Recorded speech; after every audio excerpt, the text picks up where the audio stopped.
นี้ใครมาครับ มีใครมาบ้างคืนนี้ใครมารับของแจกลูกกบเสียงหวานหน้าเวทีได้เลยนะครับ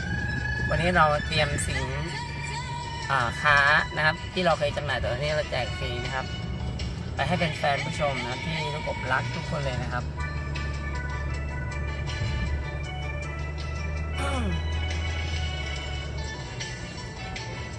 สวัสดีพี่มุกดานะครับคืนนี้พี่มุกดามาเปล่าคิดทอดหลายมาแล้ว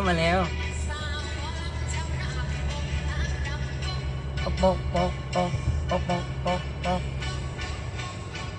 ขอให้มีคนมาชมนิดเดียวมากๆนะคะลูกกบขอบคุณครับ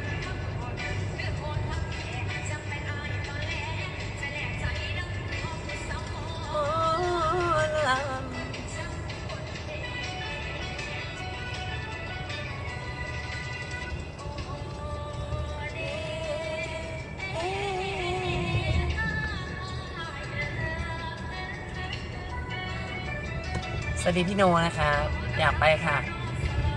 พี่โนต้องจัดแล้วครับต้องมาเร็วๆเลยคืนนี้สวัสดีคุณมีไปเล่นที่ไหนครับวัดลาดปลาเขานะครับกทมพี่กบคืนนี้ไลฟ์สดไหมบอกไม่ได้นะครับต้องดูก่อนดูสถานการณ์หลายๆอย่างหลายสิ่ง FGT เร็วสวัสดีพี่แดงเสียงหวานนะครับสวัสดีนะคะสวยมากถ้ายากหนูเยอะนะครับสวัสดีคุณสำรวยปานิ่มนะครับสวัสดีป้าหนูแม่มตัวน้อยนะครับสวัสดีคุณออฟ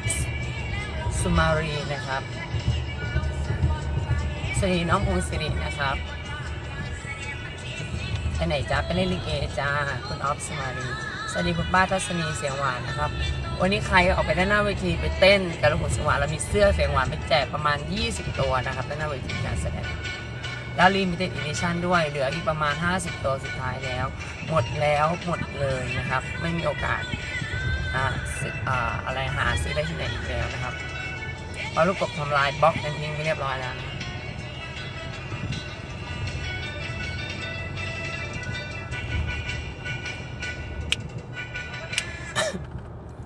สวัสดีคุณสุริอา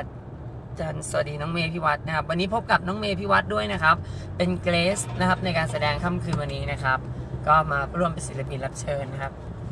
ขอบคุณน้องเมย์ด้วยนะครับที่มากันนะครับแล้วก็แฟนๆผู้ชมที่เป็นแฟนคลับน้องเมย์ก็รอติดตามฟังข่าวดีนะครับเร็วๆนี้ สวัสดีนะครับ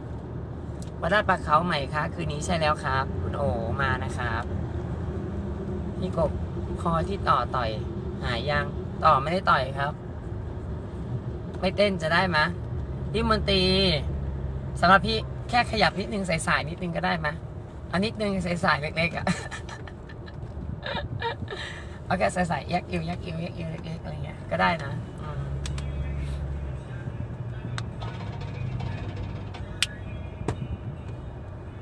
วันนี้เราไม่เน้นคอนเสิร์ตนะครับเราเน้นแค่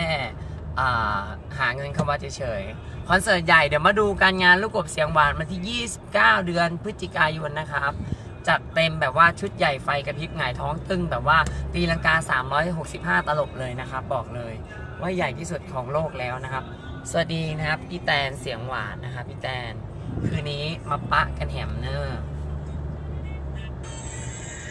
อยากได้เสื้อไว้ใส่ตอนไปงานบ้างจังหัวหน้าเสื้อไซส์ 3XL กับ 2XL อะครับน้องเจมบิ๊กเอ็มนะฮะน้องเจมน้องบิ๊กน้องเอ็มนะครับสนใจใส่ได้ไหมครับมันเป็นไซส์ 2XL กับ 3XL นะครับแล้วก็ 4XL ต้องมาปะครับต้องมาปะครับได้ครับคุณไพรัตน์นะครับมาปะกันแฮมเนอร์อยากไปดูจังแต่ไม่มีคนขับรถให้นะครับน้องมิ้นสุภสุดาจ้างรถมอเตอร์ไซค์บินขับมาได้เลยครับค่ำคืนนี้ยังไงก็ได้ดูแน่นอนนะครับคืนนี้ครับบอกเลยว่าจัดเต็มแน่นอนนะครับเรามีเสื้อ FC มาแจกประมาณ 20-30 ตัวผมบอกไม่ได้ว่าแจกเท่าไหร่ผมไซน์น้อยไปขนมาแล้วนะครับ1คันรถใหญ่หมดแล้วหมดเลย Limited Edition นะครับหมดแล้วหมดเลยจริงๆนะครับมูลค่าการแจกกว่า 6-7,000 บาทนะครับเราจัดเต็มวันนี้นะครับมอบให้กับแฟนๆฟรีเลยนะครับ สุคนธาโรจน์สวัสดีนะครับสวัสดีคุณบาสเกียรติศักดิ์นะครับเสียงหวานสวัสดีนะครับคุณพะเยาน่ารักตลอดเลยลูกกบขอบคุณครับแล้ว 24 นี้บ้านวันดีคอนเสิร์ตชุดใหญ่ไหมจ๊ะคอนเสิร์ตชุดใหญ่ครับแดนเซอร์2ทีมตีลังกา36ตลกครับแต่ว่าใหญ่ไม่มากนะครับถ้าใหญ่มากต้องงานลูกกบเสียงหวาน29นี้ครับสวัสดีน้องแม็กพรนารายเสียงหวานนะครับน้องสุภสุตานะครับก็ไม่ยากนะครับบอกมาไซวินว่ามาวัดลาดประเขานะครับเดี๋ยวเขามาส่งให้กบทำไมน่ารักจังขอบคุณครับคุณไพรัตน์นะครับ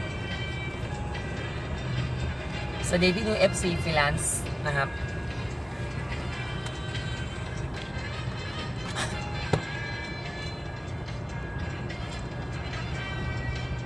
สวัสดีแม่พรเสียงหวานหวานเลยนะครับสวัสดีคุณวิภารัตน์ปากปั่นนะครับสวัสดีครับสู้ผู้สู้คนนะครับที่มานะครับชมลูกกบเสียงหวานตอนนี้ยังไงคืนนี้ไม่รับปาก 100% ว่าจะมีไลฟ์สดหรือเปล่าต้องดูสถานการณ์ก่อนแต่ถ้าหากว่าสถานการณ์ปกติไม่มีอะไรแบบฉุกละหุกก็จะไลฟ์ให้นะครับยังไงก็ฝากช่วยเชียร์ด้วยแล้วกันนะครับอยากได้เสื้อพี่กบจังต้องมาหน้าเวทีเท่านั้นนะครับLimited Editionหมดแล้วนะครับหมดเลยหมดจริงๆนะครับพี่มนตรีอย่าลืมนะครับคืนนี้ต้องใส่อย่างนี้สะบัดเล็กๆครับอยากได้เสื้อพี่กบจังอดทนนะมาหน้าเวทีนะครับกว่าจะได้อุ๊ยน้ำมันหมดลืมไปต้องเติมน้ำมันแล้ว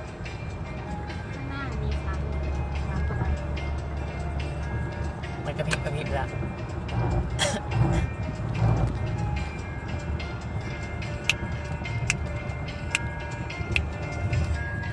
อยากไปจังแต่ไปไม่ถูกมาง่ายมากเลยพี่แตนมุ่งหน้าเข้าผ่านดอนเมืองเลยดอนเมืองไปหน่อยจะมีป้ายเขียนว่ารามอินทราพี่แตนเลี้ยวซ้ายตรงไปเรื่อยๆจะเจอบางวงเวียนบางเขนที่บอกเลี้ยวซ้ายไปสะพานใหม่ตรงไปมีนบุรีเลี้ยวขวาไปลาดพร้าวเราตรงไปมีนบุรีครับตรงไปนิดนึงจะมีป้ายเขียนว่าวัดลาดประเขาให้อยู่ซ้ายมือเราเลี้ยวซ้ายเข้าไปวัดเลี้ยวขวาวัดลาดประเขาไปเลยครับแล้วตรงไปก็เจอแล้วครับจะเติมไม่ได้อยู่คนละมุมทำไงดีสวัสดีพี่อ้อยนะครับสวัสดีคุณธัญรักษ์นะครับ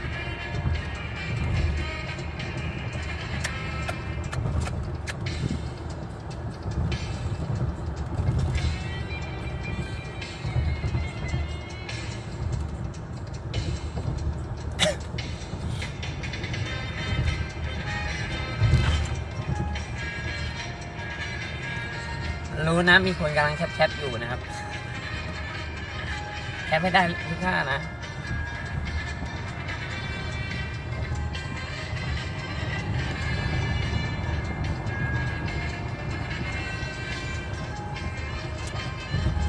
วันนี้จะไปเต้นหน้าเวทีจะได้เสื้อสักตัวได้เลยครับคุณไพรัตน์จัดเต็มนะครับสู้สุดนะครับสู้ให้สุดและหยุดที่หน้าเวทีการแสดงครับโยโยโยโยไปเฮ้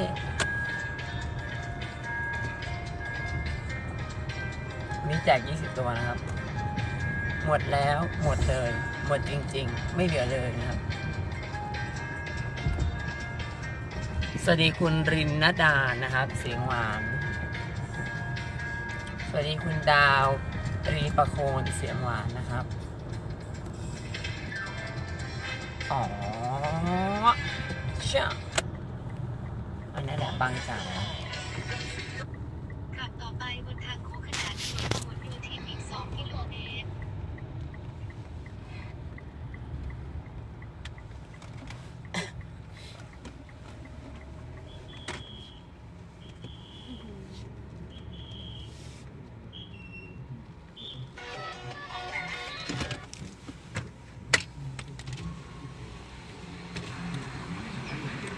ดีเซลเต็มถังครับ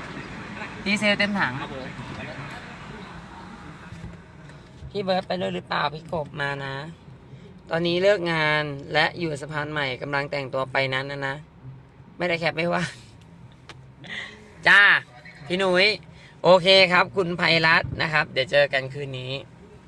แต่งตัวมาจัดเต็ม สวัสดีแม่ปูเสียงหวานนะครับ สวัสดีคุณธนิตาจันทศรีใสนะครับ เรื่องอะไรวันนี้ เรื่องใหม่แต่ไม่บอกว่าเรื่องอะไรนะ ทางคู่ขนานถนนพหลโยธิน เราต้องจุๆไว้ก่อนนะครับ สวัสดีพี่น้อยเสียงหวานหวานนะครับ สวัสดีเจเล็กเสียงหวานด้วยนะครับ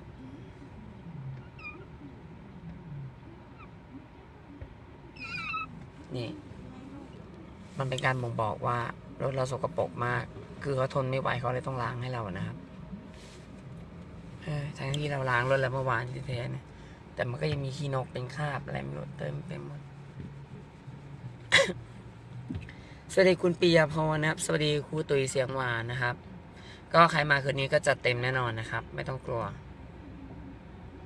ใครถึงแล้วจะมาหอมแก้มหลังเวทีก็ยินดีนะครับฟรีสไตล์นะครับหอมได้หอมดีเอาให้เต็มที่ไปเลยจัดเต็มสู้สุด